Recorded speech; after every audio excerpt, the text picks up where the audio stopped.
اس سلسلہ میں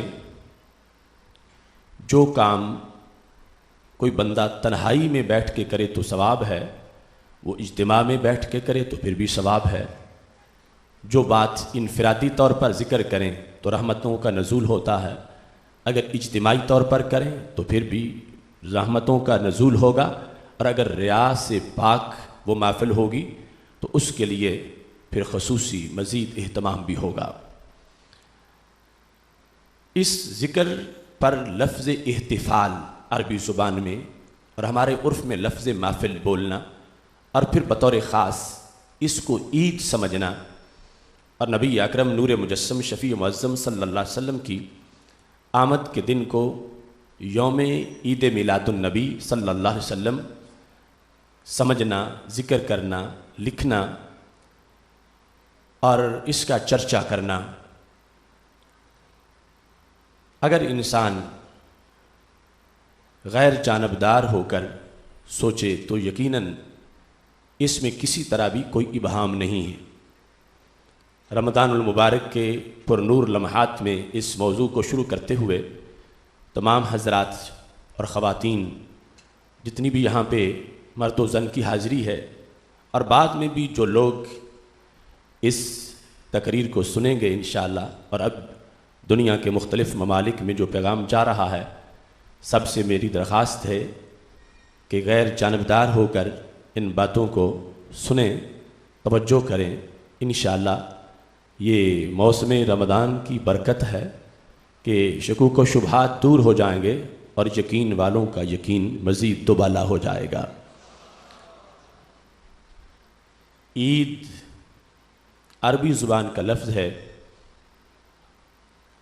جس کے معنی کو بیان کرتے ہوئے حضرت شیخ عبدالحق محدث دہلوی رحمۃ اللہ علیہ نے سفر سعادہ اور شرح سفر السعادات کے اندر ذکر کیا ہے، وَگُفْتَن عود می کند بفرح و سرور۔ عید کو عید اس لیے کہا جاتا ہے کہ وہ پلٹ کے پھر خوشی لاتی ہے۔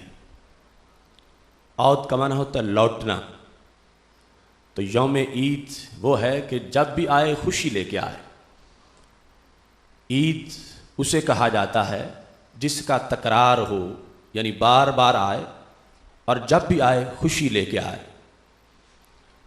دوسرا معنی بیان کرتے ہوئے انہوں نے کہا کہ عید کا معنی ہے پھر آئے، یہ دن دوبارہ آئے، یہ دن لوٹ کے آئے۔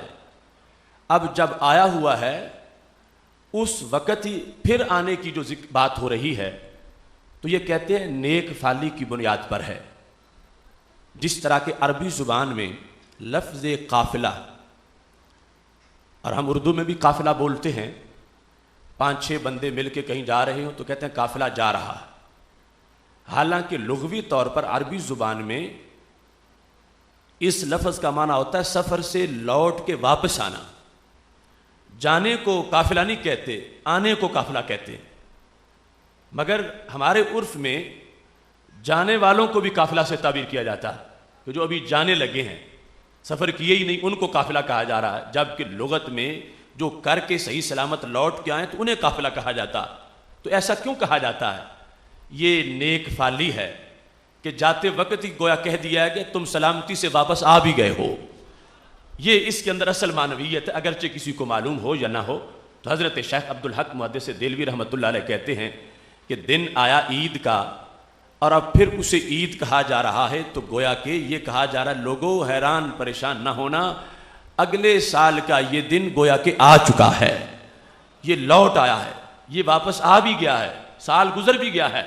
یعنی آج کا دن جو عید کا دن ہے، اس سے جو اگلا دن ایک سال کے گزرنے کے بعد ہوگا، اس کے لحاظ سے عید کا دن کہہ کے یہ کہا جا رہا ہے کہ اس کے بارے میں کوئی تردد نہیں، کوئی دوری نہیں، رب کا کرم ہے، یوں سمجھو کہ پھر یہ دن سال گزر کے آ گیا ہے۔ اس بنیاد پر عربی زبان کے اندر اس کا اطلاق ہوتا ہے، اور اس کے ساتھ پھر خوشی اور سرور کا اس میں ہونا ضروری ہوتا ہے۔ ہم نے آج کے موضوع میں جو لفظ استعمال کیے، عید میلاد، عید کا ذکر بھی ہے اور لفظ میلاد کا ذکر بھی ہے، اور پھر کیوں اور کیسے سے اس کی داستان مکمل ہوگی۔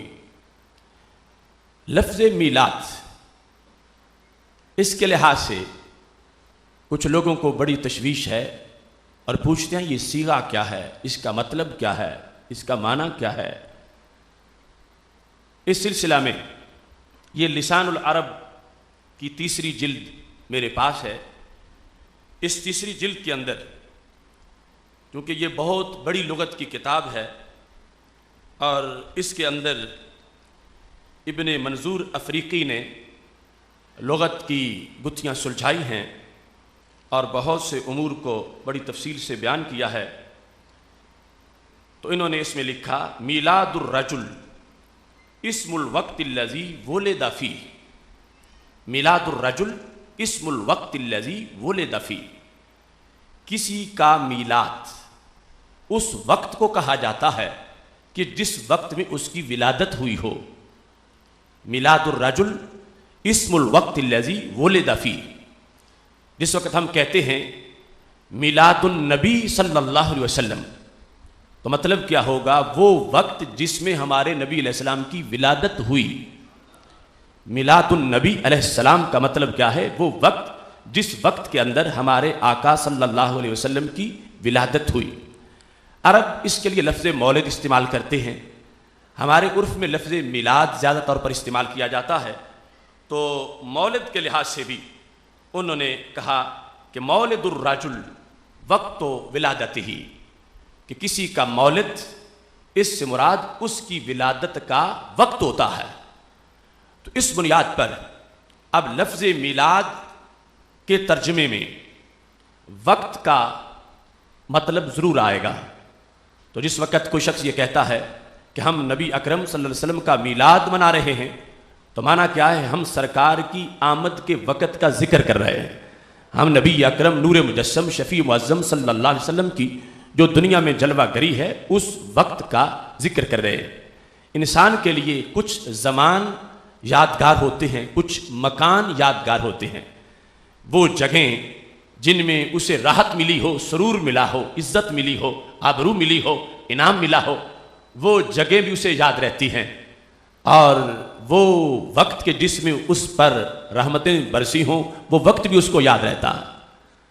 تو پوری کائنات کے لیے یہ لمحہ جس میں ہمارے آقا سید المرسلین حضرت محمد مصطفیٰ صلی اللہ علیہ وسلم دنیا میں جلوہ گر ہوئے تھے، وہ لمحہ پوری کائنات کے لیے ایک یادگار وقت ہے۔